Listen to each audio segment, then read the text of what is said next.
Oi Hakki, muistatta sä, että tuolla on sitten roskakori ihan lähellä? Mitä äijä?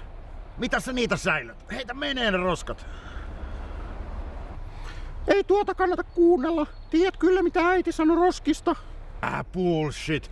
Ei se nyt luonto näin iso pusikko yhdestä flindasta mitään meinaa. Sinne vaan pistä puskaa, No ei se menee ehkä vaan. siitä yhdestä pizzapaperista ole kiinni, mutta ajattelin, jos kaikki tekis niin, mitä sit kävis hukuttas Vai roskiin. hukkuisi ja hukkuisi. Mut siis hukkuu. Maatuuhan ne nyt pullot, sieltähän ne on tullut. Etkö sä muista, että muovikin, sekin maatuu yli 100 vuotta? Lama kaivaa ja fyrkattu kaikilla loppu. Saa ainakin siivoja duunia. Pistä nyt menee se flinda tonne pusikkoon. Ethän sä noin voi ajatella. Jos ei tarvis siivota noita roskia, niin vois ostaa vaikka opettajia niillä rahoilla. Lopeta nyt se lässytys ja jätä meidät kundit rauhaavi. Ai vittu! Mennäänkö yhdessä viemään ne tonne roskakoriin?